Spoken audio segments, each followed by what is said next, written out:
दीवार में एक खिड़की रहती थी। Hello and welcome to treasure in books.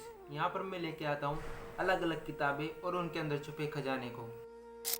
तो आज मैं लेके आया हूँ एक ऐसी किताब जिसके राइटर को, एक हिंदी के राइटर को, जिसके लिए 30 लाख की रॉयल्टी मिली है, जो आज के युग में वो भी एक हिंदी राइटर के लिए बहुत बड़ी बात मानी जाती है। इस बात से कोई भी अनभिज्ञ नहीं है कि आजकल लोग ज़्यादातर अंग्रेजी की किताबें पढ़ना पसंद करते हैं। हिंदी की किताबें पढ़ना लोगों ने बहुत कम कर दिया है, लेकिन मुझे हिंदी की किताबें बहुत पसंद है। तो चलिए शुरू करते हैं और जानते हैं किताब के अंदर के छुपे खजाने को। इस किताब को साहित्य अकादमिक पुरस्कार से सम्मानित किया गया है, जो किसी भी कृति के लिए बहुत बड़ी बात मानी जाती है।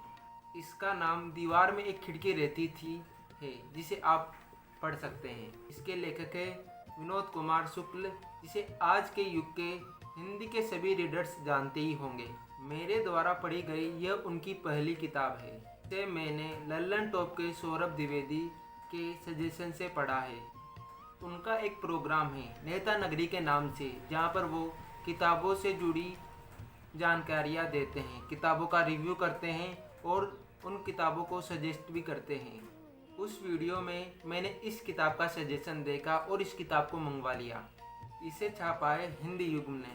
तो चलिए देखते हैं इसके अंदर के छुपे खजाने को। लेकिन उससे पहले मैं इसके लेखक के बारे में भी थोड़ा सा बता दूं। राइटर का नाम तो मैंने पहले ही बता दिया है, विनोद कुमार शुक्ल साहब, जिनका जन्म 1937 में हुआ था और यह अभी भी जिंदा है। इनके 9 कविता संग्रह, 4 कहानी संग्रह, 6 उपन्यास प्रकाशित हो चुके हैं, जिनमें से एक मेरे पास भी है। इनको ज्ञानपीठ पुरस्कार, राष्ट्रीय मैथिली शरण, गुप्त सम्मान जैसे कई सम्मानों से सम्मानित किया जा चुका है, जिसे आप वीडियो पॉज करके भी पढ़ सकते हैं। तो मारते हैं डुबकी इसके सागर में। इसके अंदर का खजाना इसके बाहर का कवर ही बता रहा है। इस कवर में एक हाथी है जिस पर 2 आदमी बैठे हुए हैं, जिसमें से आगे वाला महावत है और पीछे रघुवर प्रसाद। इसमें एक खिड़की भी नजर आ रही है, जिसके उस पार प्रकृति का सौंदर्य रूप बिखरा पड़ा हुआ है। झील है, पौधे हैं। इस कवर में एक साइकिल भी है और रात भी। ये सारे किरदार ही हमें अंदर देखने को मिलते हैं। इसमें रघुवर प्रसाद नाम का एक साधारण आदमी है, जो थोड़ा सांवला है और वह एक छोटे से कमरे में रहता है, जिसमें एक खिड़की है, जिसके उस पार प्रकृति का सौंदर्य बिखरा पड़ा हुआ है। उस प्रकृति के सौंदर्य रूप में जाने का रास्ता बस यह एक खिड़की ही है।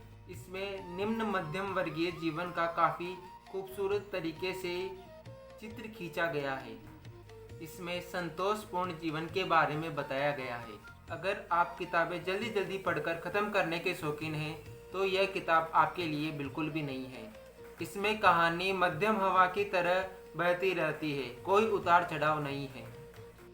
अगर आप काफ़ी उतार चढ़ाव वाली कहानी और किताबों के शौकीन हैं, तो भी यह किताब आपको निराश ही करेगी, क्योंकि इसमें कहीं पर भी कोई उतार या चढ़ाव नहीं होता। यह मैंने खुद अनुभव किया है। मैंने इस किताब को जल्दी जल्दी पढ़ा है कि आगे कोई उतार या चढ़ाव आएगा होगा, लेकिन ऐसा कुछ नहीं होता। कहानी की शुरुआत तो शुरुआत लगती है, लेकिन कहानी का अंत बिल्कुल भी नहीं लगता। शायद ये किताब मुझे अभी थोड़ी कम पसंद इसलिए आई क्योंकि अभी मुझ में शायद ज्ञान की कमी है। मैं इस किताब की खिड़की, इसके हाथी और इसके कई किरदारों की फिलोसॉफिकल मीनिंग को समझ नहीं पाया, लेकिन जल्दी ही मैं इस किताब की फिलोसॉफिकल एक्सप्लेनेशन ज़रूर लेके आऊँगा। हर आदमी, हर लेखक, हर किताब की एक फ़िलोसॉफ़ी होती है। फ़िलोसॉफ़ी का मतलब दर्शन होता है, देखने का नज़रिया। जब हम उस आदमी को या उस किताब को पढ़ते हैं, तब हम उस किताब के बारे में इतनी गहनता से नहीं सोच पाते, लेकिन जब हम उस किताब को पढ़कर उसके बारे में गहनता से सोचते हैं, तब जाके हम उसके पीछे की फ़िलोसॉफ़ी को जान पाते हैं। काफ़ी अच्छी किताब है। अगर आपके जीवन में काफ़ी दौड़ धूप चल रही है और आप अपने जीवन में ठहराव चाहते हैं, तो आप इस किताब को ज़रूर पढ़ सकते हैं। इस किताब का मोटा मोटा दर्शन जो मुझे समझ में आया वह संतोष है, ठहराव। इसके नायक को कोई कामयाबी नहीं चाहिए। वह अपने कमरे, अपने खिड़की, अपने काम से संतुष्ट है। अगर आप आधुनिक युग यानी कि अभी कुछ वर्षों पुरानी किताबें पढ़ना चाहते हैं, वो भी हिंदी की, वो भी बेहतरीन लिखाई में, तो आप इस किताब को ज़रूर पढ़ सकते हैं। वैसे मैं आपको पहले ही बता दूं, अगर आप धमाकेदार पढ़ते हैं तो ये किताब आपके लिए नहीं है। फ़िलहाल के लिए बस इतना ही। जल्दी लेके आऊँगा मैं इस किताब की समरी और इसके फिलोसॉफिकल एक्सप्लेनेशन को। तब तक के लिए बने रहिए मेरे साथ। धन्यवाद।